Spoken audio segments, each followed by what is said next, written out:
నమస్తే welcome to target careers.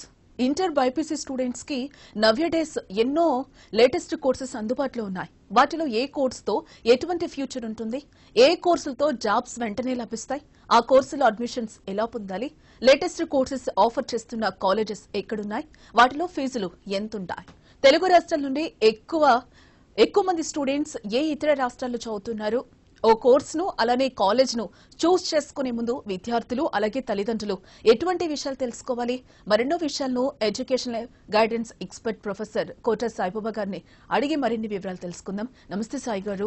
నమస్తే madam. యాక్చువల్గా ఇంటర్ బైపీసీ స్టూడెంట్స్ డిగ్రీలో ఏ కోర్సులో జాయిన్ అయితే ఫ్యూచర్ బాగుంటుంది అని అంటారు మీరు? మేడం, మీరు అడిగిన ప్రశ్న ఇంటర్మీడియట్ బైపీసీ స్టూడెంట్స్ కి డిగ్రీలో ఏ కోర్స్ అయితే బాగుంటుంది అనేది. సో అసలు ముందు మనం బైపీసీ స్టూడెంట్స్ ఇంటర్మీడియట్ లో బైపీసీని ఎందుకు చూస్ చేసుకుంటారు అనేది ఫస్ట్ మనం తెలుసుకోగలిగినట్లయితే దాని తర్వాత వాళ్ళకి ఏ కోర్సెస్ బాగుంటాయి, ఎందుకు ఆ కోర్సెస్ సెలెక్ట్ చేసుకుంటారు అనేది మనం తెలుసుకోవచ్చు. సో ఇంటర్లో ఎవరైతే బైపీసీ వైపు వస్తారో, బైపీసీ గ్రూప్ని ఎవరైతే చూస్ చేసుకుంటారో వాళ్ళ తాలూకా మొదటి లక్ష్యం అనండి, ఎయిమ్ అనండి, అది డాక్టర్ కావాలనే ఇంటర్మీడియట్ బైపీసీ తీసుకోవటం చేస్తారు. సో ఇంటర్ కంప్లీట్ అయిపోయిన తర్వాత బైపీసీ స్టూడెంట్స్ డాక్టర్ అవ్వాలనే చూస్తారు. సో అయితే మరి డాక్టర్ అవ్వాలి అంటే నీట్ అనే ఒక ఎగ్జామినేషన్ని రాయవలసి ఉంటుంది. అందులో వాళ్ళకి మంచి మార్కులు వస్తే గానీ డాక్టర్ అనే దానికి వాళ్ళు ఎలిజిబిలిటీ అవ్వరు. సో నీట్లో వాళ్ళకు వచ్చిన మార్క్స్ బట్టి వాళ్ళకి ఎంబీబీఎస్ సీట్ వస్తుంది. సో ఇంటర్ బైపీసీ కంప్లీట్ చేసిన తర్వాత స్టూడెంట్ తాలూకా ఫస్ట్ ఆస్పిరేషన్ ఎంబీబీఎస్ కోర్సును కానీ వాళ్ళు అచీవ్ చేయలేకపోతే then they will look after for the other courses. So MBBS రావాలి అంటే డెఫినెట్గా ఒక 500 మార్క్స్ లేదంటే కేటగిరీ బట్టి 400 అబవ్ మార్క్స్ రావాలి. 20 lakhs అండ్ అబవ్ స్టూడెంట్స్ ఈసారి మనకి నీట్కి అప్లై చేయటం జరిగింది. సో అంతమందిలో వీళ్ళు సీటు సాధించుకోవటం అనేది కొంచెం కష్టమైన పని. ఎందుకంటే మనకు ఉన్న సీట్లు 1,00,000 ఇప్పుడు కొంచెం పెరుగుతున్నాయి. సో ఇంత తక్కువ సీట్స్కి అంత ఎక్కువ కాంపిటీషన్ ఉంది కాబట్టి సో కాంపిటీషన్లో వాళ్ళు సీటు సాధించుకోలేని పక్షంలోనే ఇతర కోర్సెస్ వైపు చూస్తారు. ఇతర కోర్సెస్ను మనం చూసుకున్నట్టయితే చాలా రకాలైన ఇతర కోర్సెస్ను మనం ఈరోజు చూడొచ్చు. అంటే ఒక బైపీసీ స్టూడెంట్కి రకరకాలైన స్ట్రీమ్స్ ఉంటాయి. అంటే మెడికల్ ఒక స్ట్రీమ్ అయితే మెడికల్ అలైడ్ ఇంకొక స్ట్రీమ్ అవుతుంది, అగ్రికల్చర్ ఒక స్ట్రీమ్ అవుతుంది, ఫార్మసీ ఒక స్ట్రీమ్ అవుతుంది. సో ఇట్లా different categories, management, health allied courses, అట్లాగే ఫారెన్సిక్ సైన్స్, డయాలసిస్, ఇట్లా రకరకాలైన కోర్సెస్ వాళ్ళకి అవైలబిలిటీ ఉంటాయి. సో ఏ కోర్సు బెటర్ అనేది డిసైడ్ అయ్యే ముందు అసలు ఆ స్టూడెంట్ తాలూకా యాస్పిరేషన్ ఏంటి, వాళ్ళు లైఫ్లో ఏమవుదాం అనుకున్నారు, వాళ్ళకి ఏ సబ్జెక్ట్స్ ఇంట్రెస్ట్ ఉన్నాయి, మోరార్లెస్ అన్ని కోర్సెస్ కూడా ఒకే రకమైన లేదంటే ఇంచుమించు ప్లస్ ఆర్ మైనస్ ప్రాస్పెక్ట్స్ ఒకలాగే ఉంటాయి. ఒక కోర్సుతో ఇమీడియట్గా జాబ్ వస్తే ఇంకొక కోర్సుతో కొంచెం లేట్గా వస్తుంది. ఒక కోర్సుతో మనకి గవర్నమెంట్ జాబ్స్ ఎక్కువ ఉంటాయి, ఇంకొక కోర్సుతో ప్రైవేట్ సెక్టార్లో ఎక్కువ జాబ్స్ ఉంటాయి. ఒక కోర్సుతో కెరీర్ గ్రోత్ అనేది లాంగ్ ఇయర్స్ పట్టొచ్చు, ఇంకొక కోర్సుతో కెరీర్ గ్రోత్ చాలా తక్కువ టైంలో వాళ్ళు అచీవ్ చేయొచ్చు. సో ఇన్ని రకాలైన కోర్సెస్ వాళ్ళకి అవైలబిలిటీలో ఉన్నాయి కాబట్టి అండర్ గ్రాడ్యుయేషన్ లెవెల్లో సో ఫస్ట్ వాళ్ళు చూసేది మెడిసిన్ చూస్తారు. మెడిసిన్ అవ్వకపోతే మెడిసిన్ కిందనున్న డెంటల్, ఆయుష్, వెటర్నరీ ఇట్లాంటి కోర్సెస్ వైపు చూస్తారు.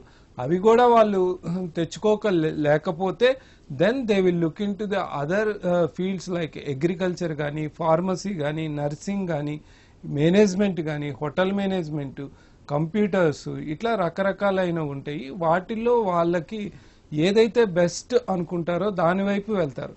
సో ఈరోజు మనం నవేడేస్ చూసుకున్నట్టయితే చాలా కోర్సెస్, లేటెస్ట్ కోర్సెస్ బైపీసీ స్టూడెంట్స్కి అందుబాటులోకి రావటం జరిగింది.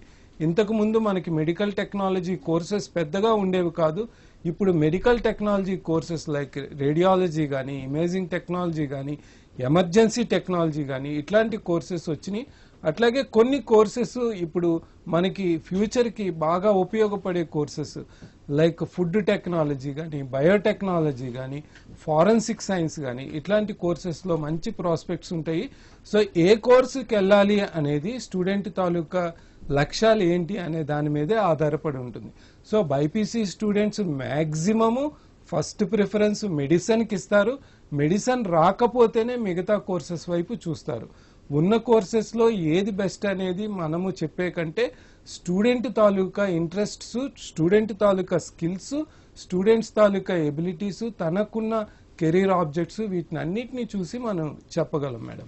అంటే మీరు చెప్పినట్లు ఎంబీబీఎస్ మిస్ అయితే మిగతా కోర్సుల వైపు ఖచ్చితంగా చూస్తూ ఉంటారు స్టూడెంట్స్ కూడా. అంటే కొందరు లాంగ్ టర్మ్ తీసుకుని సెకండ్ టైం కూడా ట్రై చేస్తారు. మీ ఒపీనియన్ ఏంటంటారు? సెకండ్ టైం చేయడం కరెక్ట్ అంటారా? మీరేం చెప్తారు? ఇప్పుడు మనకి మెడిసిన్ విషయానికి వస్తే, ఎంబీబీఎస్ విషయానికి వస్తే స్టూడెంట్స్ తాలూకా ప్రథమ అండ్ అంతిమ లక్ష్యము వాళ్ళకి కొంతమందికి ఎంబీబీఎస్ఏ ఉంటుంది. అంటే వాళ్ళకి ఎంబీబీఎస్ తప్పితే ఇంకొక వేరే ఆప్షన్ అనేది వాళ్ళు ముందు నుంచి పెట్టుకోరు. సో సాధిస్తే ఎంబీబీఎస్ఏ సాధించాలి, అది 2 సార్లు ఎప్పి రావటం ద్వారానైనా, కొంతమంది అయితే 3, 4, 5 సార్లు కూడా ఇస్తూ ఉంటారు. మనం రీసెంట్ గా చూసినట్టయితే గవర్నమెంట్ కూడా అప్పర్ ఏజ్ లిమిట్ ని తీసేసింది. అట్లాగే మనం న్యూస్లో చూస్తూ ఉంటాము 49 ఇయర్స్లో, 60 ఇయర్స్లో కూడా నీట్ ఎపిర్ అయిన వాళ్ళని మనం చూస్తూ ఉంటాం. సో కొంతమందికి ఎప్పటికైనా డాక్టర్ అవ్వాలనేది వాళ్ళు ఫిక్స్డ్గా ఉంటారు. సో ఇట్లాంటి వాళ్ళు ఏంటంటే ఫస్ట్ అటెంప్ట్లో వాళ్ళకి రాకపోతే సెకండ్ అటెంప్ట్ తీసుకుంటారు. సెకండ్ అటెంప్ట్ తీసుకోవటం కోసం లాంగ్ టర్మ్ అనేది వెళ్తారు, అంటే ఇంకొకసారి కోచింగ్ అనేది తీసుకుంటారు. సో మనకి నీట్ ఎగ్జామ్కి అప్లై చేస్తున్న వాళ్ళ స్టాటిస్టిక్స్ని కానీ మనం చూసుకున్నట్టయితే మోరార్లెస్ 50% వరకు కూడా రిపీటర్సే ఉంటారు, డ్రాపర్స్ ఉంటారు. రిపీటర్స్ అంటే మళ్ళీ ఇంకొకసారి second time, third time repeat చేసే వాళ్ళు. డ్రాపర్స్ అంటే ఆల్రెడీ వాళ్ళకి ఒక కోర్సు వస్తుంది, అంటే ఎంబీబీఎస్ రాకపోవచ్చు, ఎంబీబీఎస్ కింద కోర్సెస్ అయిన డెంటల్ కానీ, ఆయుష్ కానీ, వెటర్నరీ కానీ ఇట్లాంటి కోర్సెస్ వస్తాయి. ఆ కోర్సెస్ వచ్చినా సరే వాళ్ళకి ఎంబీబీఎస్ఏ టార్గెట్ ఉంటుంది కాబట్టి వాటిని వదులుకొని మళ్ళీ ఇంకొక సంవత్సరం లాంగ్ టర్మ్లోని వాళ్ళు ఉంటారు. లాంగ్ టర్మ్కి వెళ్ళటం వల్ల కొన్ని ప్రయోజనాలు ఉన్నాయి. అంటే ఫస్ట్ టైం అటెంప్ట్ చేసేటప్పుడు ఫ్రెషర్స్కి, అంటే ఫస్ట్ టైం రాసే వాళ్ళకి కొంత నాలెడ్జ్ అనేది గెయిన్ అవుతుంది, కొంత ఎక్స్పీరియన్స్ అనేది వస్తుంది. వాళ్ళు ఎగ్జామినేషన్ ఇచ్చినప్పుడు ఈ ఎగ్జామినేషన్ ప్యాటర్న్ ఎట్లా ఉంది, సిలబస్ ఎంతవరకు కవర్ చేశారు, వాళ్ళకి ఏ సబ్జెక్ట్లో ఎంత ఈజీనెస్ ఉంది, ఏ సబ్జెక్ట్లో డిఫికల్టీ ఫీల్ అవుతున్నారు, ఏ సబ్జెక్ట్లోంచి క్వశ్చన్స్ ఏ విధంగా వస్తున్నాయి, సో వాళ్ళు ఎంతవరకు ప్రిపరేషన్ చేశారు, ఆ ప్రిపరేషన్కి తగ్గట్టుగా ఎగ్జామినేషన్లో మార్క్స్ వాళ్ళకి వచ్చినాయా లేదా, లేకపోతే వాళ్ళు ఏ మిస్టేక్స్ చేయటం వల్ల మార్క్స్ తగ్గినాయి, ఇలాంటివన్నీ ఫస్ట్ టైంలో తెలుస్తుంది. కాబట్టి సెకండ్ టైంకి వెళ్ళేటప్పుడు దాన్ని రెక్టిఫై చేసుకుంటారు. ఫస్ట్ టైం నా ప్రిపరేషన్ కొంత తగ్గింది, సో ఇంకొంచెం నా ప్రిపరేషన్ పెంచినట్టయితే ఇంకొక 20 మార్కులో 50 మార్కులో నాకు యాడ్ అయ్యి ఉండేవి. సో ఇప్పుడు నాకు 400 దగ్గరకు వచ్చి ఆగిపోయాను కాబట్టి నాకు సీట్ రాలేదు. అదే ఇంకా ఎక్స్ట్రా ఎఫర్ట్ పెట్టి ఇంకొంచెం గట్టిగా చదివినట్టయితే నేను 450, 460 తెచ్చుకునేవాడిని. సో కాబట్టి ఆటోమేటిక్గా నాకు సీట్ వస్తుంది. అట్లాగా వాళ్ళు ఇంకొక ఇయర్ అటెంప్ట్ చేస్తారు. తర్వాత ఈ రోజు ఉన్న ఫెసిలిటీస్ ఏంటంటే స్టూడెంట్స్కి చాలా ఇన్స్టిట్యూషన్స్ ఎంకరేజ్ చేస్తాయి. అంటే మీరు ఎంతవరకు వచ్చారు, అంటే ఎంబీబీఎస్ సీటు సాధించుకోగలిగే మార్కులు మీరు తెచ్చుకున్నారు, అయితే కాంపిటీషన్లో మీకు సీట్ రాలేదు కాబట్టి మీరు ఇంకొకసారి కానీ మళ్ళీ అటెంప్ట్ చేసినట్టయితే తప్పకుండా మీకు మంచి కాలేజీలో సీట్ వస్తుంది. సో కాబట్టి మీరు మళ్ళీ లాంగ్ టర్మ్ తీసుకోండి అని కొంతమందికి ఫ్రీగా 1 ఇయర్ కోచింగ్ ఇవ్వటము, కొన్ని ఇన్స్టిట్యూషన్స్ అయితే స్టూడెంట్స్ తాలూకా మార్క్స్ని బేస్ చేసుకొని వాళ్ళకి నెక్స్ట్ టైం కంపల్సరీగా వస్తుంది అనే కాన్ఫిడెన్స్ తోటి హాస్టల్ ఫీజును కూడా వాళ్ళకి ఫ్రీగా ఇచ్చి అన్ని ఫెసిలిటీస్ ఇచ్చి సెకండ్ టైం, థర్డ్ టైం కూడా ఎంకరేజ్ చేస్తారు. వాళ్ళకి వచ్చిన మార్క్స్ని బట్టి వాళ్ళకి కొంత స్కాలర్షిప్ ఇచ్చి, ఫీజెస్లో కొంత రాయితీని ఇచ్చి వాళ్ళని ఎంకరేజ్ చేస్తారు. సో లాంగ్ టర్మ్కి వెళ్ళటం వల్ల డెఫినెట్గా కొంత అడ్వాంటేజ్ ఉంటుంది. అయితే ఇక్కడ మనం కన్సిడర్ చేయాల్సింది ఏంటంటే మరి అందరూ లాంగ్ టర్మ్కి వెళ్తారా అంటే వెళ్ళరు. కొంతమంది ఫస్ట్ అటెంప్ట్లో ఎంబీబీఎస్ రాకపోతే ఇంకా వేరే ఆప్షన్కి వెళ్ళిపోతారు. సో కొంతమందికి ఏంటంటే మనకి లాంగ్ టర్మ్కి వెళ్ళేటప్పుడు మనకి 1 ఇయర్ మళ్ళీ చదివిన సబ్జెక్ట్నే చదవాలి, చేసిన ప్రాక్టీసే మళ్ళీ చేయాలి, మళ్ళీ అదే కాలేజ్కో లేదంటే వేరే కాలేజ్కో వెళ్ళాలి, జూనియర్స్తో పాటు వాళ్ళు చదవాలి. సో ఇంత శ్రమ ఉంటుంది. అంత శ్రమని మళ్ళీ వీళ్ళు పడగలరా లేదా, మైండ్ స్ట్రెంగ్త్ అంత ఉంటుందా లేదా, వాళ్ళకి అంత ఓపిక, సహనము, పట్టుదల 1 ఇయర్ వరకు ఉంటుందా, ప్రిపరేషన్ అట్లానే కొనసాగుతుందా, మధ్యలో ఎక్కడ డల్ అవ్వకుండా ముందుకు వెళ్ళగలరా లేదా అనేది చెక్ చేసుకోవాలి. సో ఇప్పుడు లాంగ్ టర్మ్ కి వెళ్ళటానికి కంటే కూడా ప్రజెంట్ వాళ్ళకు వచ్చిన మార్క్స్ తో ఎంబీబీఎస్ సీట్ ని సాధించుకునే అవకాశాలు చాలా ఉంటాయి. అంటే కేటగిరీ ఏ అని ఉంటాయి సీట్స్, బి అని ఉంటాయి, సి అని ఉంటాయి. కొన్ని సందర్భాల్లో కేవలం క్వాలిఫై అయితే చాలు. అంటే సెకండ్ టైం ట్రై చేయడం బెటర్ అంటారా, లేకపోతే అంటే ఇప్పుడు మీరు ఏవైతే కోర్సెస్ చెప్పినారో అంటే మీరు రిపీటెడ్ గా అంటే సెకండ్ ఇయర్ లో కూడా మీరు అన్నారు అంటే మళ్ళీ అదే సబ్జెక్ట్ చదవడము ఇట్లా అన్నారు కాబట్టి అంటే వాళ్ళు నెక్స్ట్ కోర్సెస్ తీసుకోవడం బెటర్ అని అంటారా? మేడం, నెక్స్ట్ కోర్సెస్ తీసుకోవటము అనేది ఆల్వేస్ బెటర్. ఎవరికి ఇంకా మాకు ఎంబీబీఎస్ మేము అచీవ్ చేయలేము, మాకు స్టామినా సరిపోదు, మా ఆర్థిక పరిస్థితి కానీ లేకపోతే ఉన్న కండిషన్స్ వల్ల కానీ మేము ఇంకొక సంవత్సరము చదవలేము, లేదంటే ఇంకొక సంవత్సరము 2 సంవత్సరాలు చదివినా మాకు అవే మార్క్స్ వస్తాయి, లేదంటే అంతకంటే తక్కువ వస్తాయి. అలాంటివి ఎవరైనా ఉన్నట్టయితే వాళ్ళు డెఫినెట్ గా వేరే కోర్సెస్ వైపు చూడాలి. నేను ఇందాక మీకు చెప్పినట్టు ఏంటంటే ఉన్న మార్కులతోటే ఎక్కడైనా సరే ఎంబీబీఎస్ సీటు అచీవ్ చేసుకునే మార్గాలు చాలా ఉంటాయి. B category seats, C category seats ఉంటాయి, వాటికి అంత కాంపిటీషన్ ఉండదు. సో వాటిల్లో వాళ్ళు జాయిన్ అవ్వచ్చు. కొంతమంది స్టూడెంట్స్ ఇప్పుడు ఏం చేస్తున్నారు, మాకు ఏ కేటగిరీయే సీట్ కావాలి, పేరెంట్స్ కి ఆర్థికంగా వెసులుబాటు ఉంటుంది, ఏ కేటగిరీ సీట్ రాకపోతే బి కేటగిరీ సీట్ వచ్చినా సి కేటగిరీ సీట్ వచ్చినా కొంత అమౌంట్ వాళ్ళు పే చేసి పిల్లల్ని చదివించగలిగే స్తోమతలో ఉంటారు. అట్లాంటి వాళ్ళు కూడా ఈరోజు పిల్లలు ఏం చేస్తున్నారు, లేదు నాకు ఏ కేటగిరీయే సీటే కావాలి, ఫ్రీ సీటే కావాలి, నేను మళ్ళీ సెకండ్ టైం రాస్తాను అనుకుని మళ్ళీ వాళ్ళు లాంగ్ టర్మ్కి వస్తున్నారు. సో సెకండ్ టైంకి వచ్చేటప్పటికి మీ పెర్ఫార్మెన్స్ పెరుగుతుందా తగ్గుతుందా అనేది మనం ఈరోజు చెప్పలేము. పెరిగితే వెల్ అండ్ గుడ్, మంచిదే. ఒకవేళ తగ్గితే మళ్ళీ మీకు 1 ఇయర్ లాస్ అవుతుంది, మీ ఎఫర్ట్ వేస్ట్ అవుతుంది. సో ఇట్లాంటివన్నీ కండిషన్స్ ఉంటాయి కాబట్టి వాళ్ళు లాంగ్ టర్మ్కి వెళ్లే ముందు చాలా ఎక్సర్సైజ్ చేసుకోవాలి. నేను మళ్ళీ సాధించగలనా లేదా, నాకున్న ప్లస్ పాయింట్స్ ఏంటి, ప్రజెంట్ ఇప్పుడు వచ్చిన మార్క్స్తో నేను ఎక్కడైనా మెడిసిన్ జాయిన్ అవ్వగలనా లేదా, ఇట్లాంటివన్నీ మ్యాపింగ్ చేసుకోవాలి. లాంగ్ టర్మ్కి వెళ్లే ముందు వాళ్ళు డెఫినెట్గా ఈ లాస్ట్ టైం జరిగిన మిస్టేక్స్ ఈసారి జరగకుండా చూసుకోవాలి. ఎక్కడైతే నాకు తగ్గట్టు మంచి కోచింగ్ లభిస్తుంది, ఎటువంటి మెటీరియల్ తీసుకోవాలి, ఎటువంటి కోచింగ్ తీసుకోవాలి, హాస్టల్లో ఉండి చదవాలా, ఇంటి దగ్గర ఉండి చదవాలా, ఇట్లాంటివన్నీ కూడా వాళ్ళు తెలుసుకోవాలి. అవసరమైతే వాళ్ళ తాలూకా కన్సర్న్ ఫ్యాకల్టీస్ ఉంటారు, లేదంటే ఎక్స్పర్ట్స్ ఉంటారు, వాళ్ళు చదువుకున్న కాలేజీలో టీచర్స్ కానీ లెక్చరర్స్ కానీ వాళ్ళు సజెస్ట్ చేస్తారు. వాళ్ళ సూచనలు సలహాలు తీసుకొని దానికి తగ్గట్టుగా వాళ్ళు ప్లాన్ చేసుకోవాలి మేడం. ఎస్, అంటే ఇప్పుడు మీరు చెప్పినట్టు సెకండ్ థర్డ్ టైం ట్రై చేసే కంటే కూడా ఈ ఇయర్ లోనే ఎంబీబీఎస్ లో జాయిన్ అయితే మంచిదంటారా? ఎస్ మేడం, ఈ ఇయర్ లోనే ఎంబీబీఎస్ జాయిన్ అవడానికి స్టూడెంట్స్ ట్రై చేయాలి. వాళ్ళు క్వాలిఫై అయ్యి వాళ్ళకి కొన్ని మార్క్స్ వస్తే ఎక్కడో దగ్గర సీటు ఏ విధంగా వస్తుంది అనేది వాళ్ళు తెలుసుకోగలగాలి. కొన్ని స్టేట్స్ లో ఫీజెస్ తక్కువ ఉంటాయి, కొన్ని స్టేట్స్ లో ఫ్రీ అంత కాంపిటీషన్ ఉండదు, కొన్ని కేటగిరీస్ ఆఫ్ సీట్స్ కి డైరెక్ట్ గా వాళ్ళు క్వాలిఫై అయితే సరిపోతుంది. సో ఇట్లాంటివన్నీ చూసుకొని ఆ విధంగా వాళ్ళు ఎక్కడో దగ్గర సీట్ ని సాధించుకొని జాయిన్ అయ్యి కంటిన్యూ చేయటం మంచిది.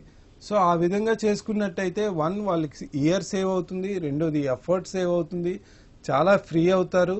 లేదు అంటే మళ్ళీ ఇంకొక సంవత్సరం మళ్ళీ వాళ్ళు స్ట్రగుల్ అవ్వాలి, శ్రమ పడాలి, స్ట్రెస్ తీసుకోవాలి, నెక్స్ట్ అటెంప్ట్ లో అన్ని మార్క్స్ వస్తాయి అనేది గ్యారంటీ ఉండదు. కాబట్టి ఈ ఇయర్ ఉన్న పాసిబిలిటీస్ అన్ని వాళ్ళు ఎక్స్ప్లోర్ చేయాలి. ఉన్న అవకాశాలన్నింటినీ తెలుసుకొని ఏ అవకాశంలో ఈసారి మనం జాయిన్ అవ్వగలము అనేది చూసుకొని ఆ అవకాశం ఉంటే జాయిన్ అయిపోవటం బెటర్.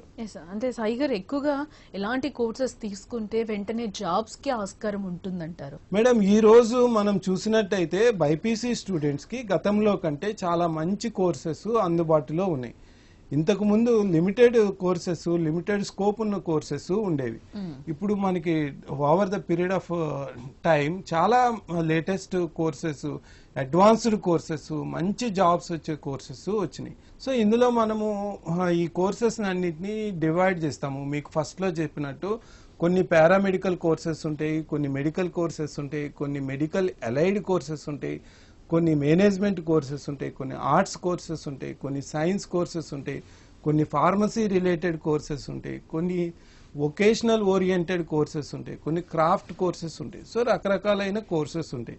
సో ఈ కోర్సెస్లో మ్యాక్సిమం స్టూడెంట్స్ ఎక్కువ మంది ప్రిఫర్ చేసేది ఫస్ట్ అగ్రికల్చర్ కోర్సెస్ని ప్రిఫర్ చేస్తారు. ఎందుకంటే అగ్రికల్చర్ కోర్సెస్తో ఇండియాలోనే కాదు బయట దేశాల్లో కూడా మంచి అవకాశాలు అనేవి ఈరోజు ఉన్నాయి.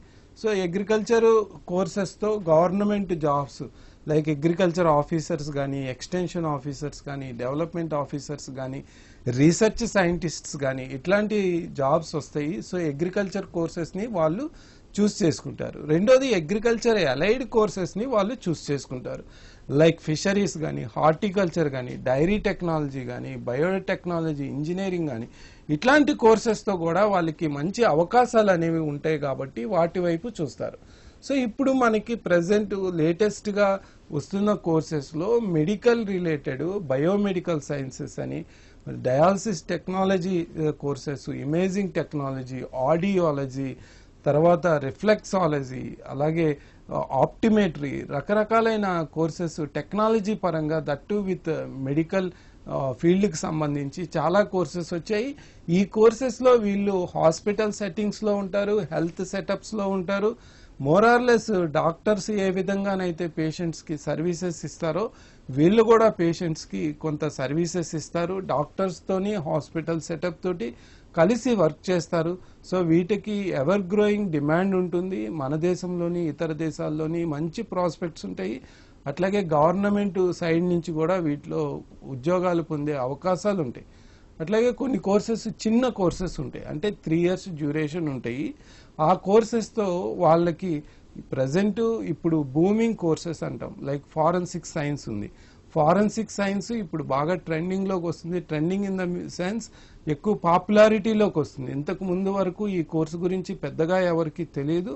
ఇప్పుడు దీని తాలూకా ఇంపార్టెన్స్ పెరిగింది. వీటి తాలూకా రిక్రూట్మెంట్స్ కూడా బాగా పెరుగుతున్నాయి. చాలా చిన్న కోర్సు, తక్కువ ఖర్చుతో అయిపోతుంది. ఇటు గవర్నమెంట్ సైడ్, ప్రైవేట్ సైడ్ మంచి జాబ్స్ ఉంటాయి. అట్లాగే ఫుడ్ టెక్నాలజీ చూసుకున్నట్టయితే మనకి ఇప్పుడు ఫుడ్ కన్జంప్షన్లో processed food, packed food and మనం ఎక్కువ రోజులు నిల్వ చేసుకోగలిగే ఫుడ్స్కి బాగా డిమాండ్ పెరుగుతుంది. సో వాటి ప్రొడక్షన్స్ పెరుగుతున్నాయి. చాలా కంపెనీస్ ప్రాసెస్డ్ ఫుడ్ వైపు వస్తున్నాయి. సో వీటికి చాలా రిక్వైర్మెంట్, స్టాఫ్ రిక్వైర్మెంట్ ఉంటుంది.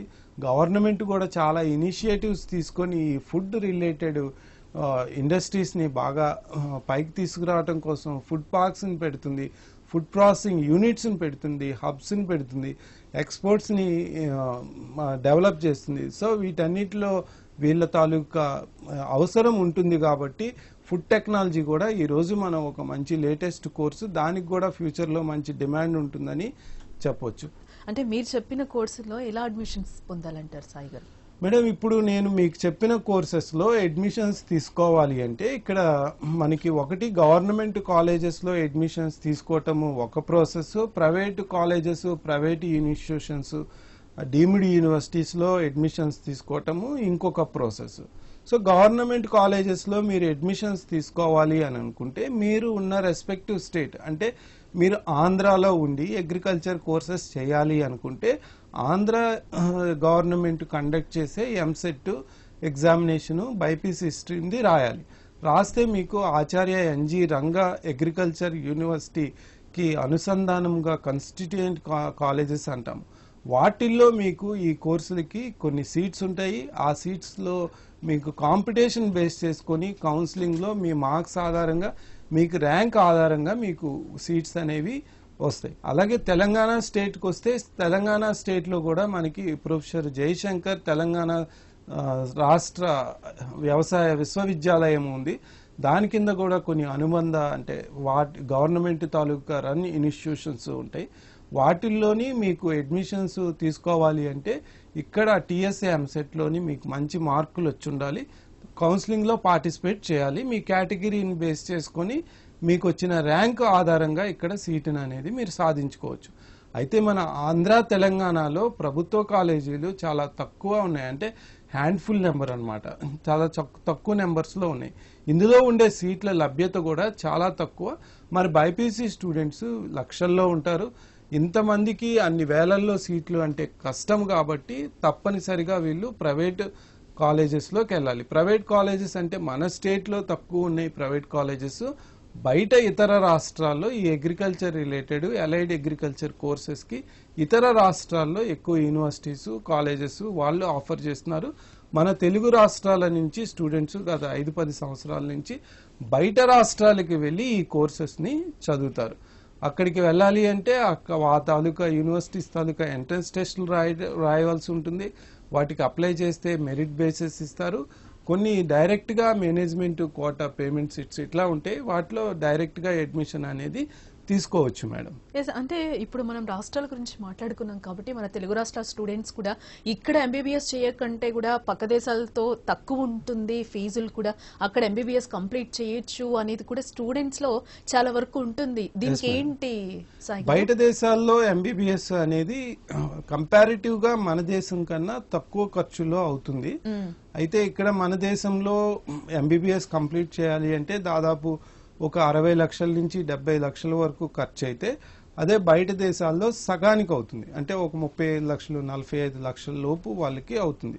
అయితే బయట దేశాలకి వెళ్ళాలి అంటే ఏ దేశం వెళ్ళాలి, ఏ దేశంలో ఎంత ఫీజెస్ ఉంటాయి, అక్కడ తాలూకా సిలబస్ ఏంటి, ఆ దేశంలో ఎంబీబీఎస్కి ఇక్కడ మన ఇండియాలో దానికి పర్మిట్ చేస్తారా లేదా, ఆ కాలేజీని మన ఎన్ఎంసీ కానీ గవర్నమెంట్ కానీ గుర్తించిందా లేదా, అక్కడ తాలూకా సిస్టమ్ ఆఫ్ టీచింగ్ ఏంటి, వాళ్ళ తాలూకా కరికులం ఏంటి, ఇట్లాంటివన్నీ చూసుకొని ఆ తర్వాతే స్టూడెంట్స్ బయట దేశాల్లో ఎంబీబీఎస్ చేయటం కోసం ఆలోచించాలి. లేదంటే అన్నీ పూర్తిగా తెలుసుకోకుండా అక్కడికి వెళ్తే కొంత వాళ్ళు ఇబ్బంది పడే అవకాశాలు ఉంటాయి. కొన్ని కాలేజెస్కి పర్మిషన్స్ వాళ్ళు ఉంటాయి అంటారు, కానీ ఇక్కడ గవర్నమెంట్ అది యాక్సెప్ట్ చేయదు. అక్కడ కరికులం ఇక్కడ కరికులంతో మ్యాచ్ అవ్వకపోతే ఎన్ఎంసీ దాన్ని కన్సిడర్ చేయదు. అక్కడి నుంచి వచ్చిన తర్వాత ఇక్కడ ఒక ఎగ్జామినేషన్ రాయాల్సి ఉంటుంది, కొంత గవర్నమెంట్ అండర్లో వాళ్ళు ఇంటర్న్షిప్ కంప్లీట్ చేయాల్సి ఉంటుంది. ఇట్లాంటివన్నీ ఉంటాయి కాబట్టి వీటన్నిటి గురించి క్షుణ్ణంగా తెలుసుకునే తర్వాతే అటువైపు వెళ్ళాలి. ఏదో డబ్బులకి తక్కువకి ఖర్చు వస్తుంది, తక్కువలో అయిపోతుంది అని అటు తొందరగా వెళ్తే స్టూడెంట్స్ కొంత నష్టపోయే అవకాశాలు ఉంటాయి. అంటే మన తెలుగు విద్యార్థులు ఎక్కువగా ఏ రాష్ట్రాల్లో చదువుతున్నారని అనుకోవచ్చు అంటారు? ఎక్కువగా మన తెలుగు రాష్ట్రాల పిల్లలకి అంటే మనకి ఇతర రాష్ట్రాల్లో ఇటువంటి కోర్సులు ఉన్నాయి, ఈ కోర్సులు ఇతర రాష్ట్రాల్లో కంప్లీట్ చేయొచ్చు, దాని ద్వారా మంచి గవర్నమెంట్ జాబ్స్లోకి అయితేనేమి ప్రైవేట్ జాబ్స్లోకి అయితేనేమి వెళ్ళొచ్చు అనే విషయాన్ని చాలామంది పాపులరైజ్ చేశారు. అందులో మనం ముఖ్యంగా చెప్పుకోవాల్సింది ఏంటంటే రాజశేఖర్ రెడ్డి గారు, మన దేశం educational consultancy private limited, Rajasekhar Reddy sir గత 5-6 సంవత్సరాల నుంచి కూడా తెలుగు విద్యార్థులకు ఉభయ రాష్ట్రాల్లో ఆంధ్ర తెలంగాణ తెలుగు విద్యార్థులకు తల్లిదండ్రులకు ఆ రాష్ట్రాల గురించి ఎక్కువ అవేర్నెస్ క్రియేట్ చేశారు.